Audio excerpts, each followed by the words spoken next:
Haujamkaribisha mchungaji.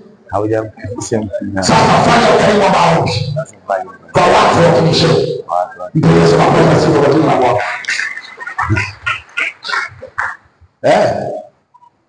Wewe mwezi wangapi unaenda? Watatu. Umeshindwa kufanya ukarimu mpaka leo. Tutafika mbinguni. Efeso 6:10. Fanya ukarimu wa maombi.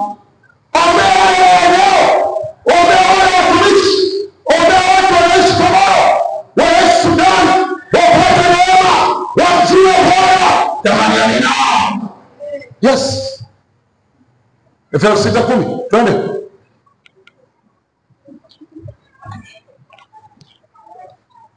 Msomaji vipi?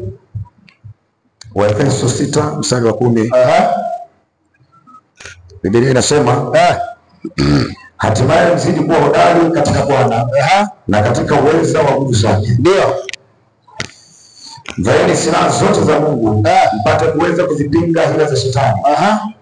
Kwa maana kushindana kwetu sisi si juu ya damu na nyama, bali ni juu ya falme na mamlaka, juu ya wakuu wa giza hili, juu ya majeshi ya pepo wabaya katika ulimwengu wa roho. Yes.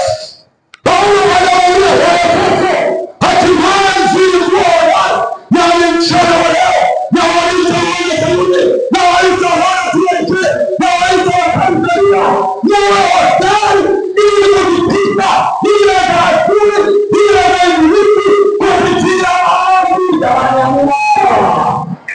Fanya ukarimu wa maombi, kuombea nchi, kuombea watumishi, ili wao watuelewa, ili wao wapewe watu. Sema amen. Amen. Umesheni ni kufanya maombi kwa ajili ya watumishi katika maeneo yao, lakini ya watu wanaoishi katika yale maeneo, ili Bwana awafungue. Bwana asifiwe. Amen. Tunaposema sadaka umesheni unakuja hapo, muda mwingine unatoa 500. Sikataa, sio kwamba sio hela. Ila angalia thamani ya pesa unaotoa na thamani ya baraka Mungu amekubarikia.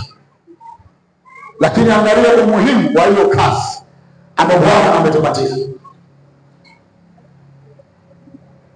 Umisheni ni jambo la thamani sana.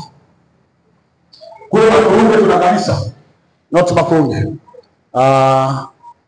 Kifude, unafika pale camp unaingia kulia. Lakini ile eka moja alitoa mshirika mmoja tu. Asema nilinunua hapa kwa ajili ya kuwekeza shindano na mifugo.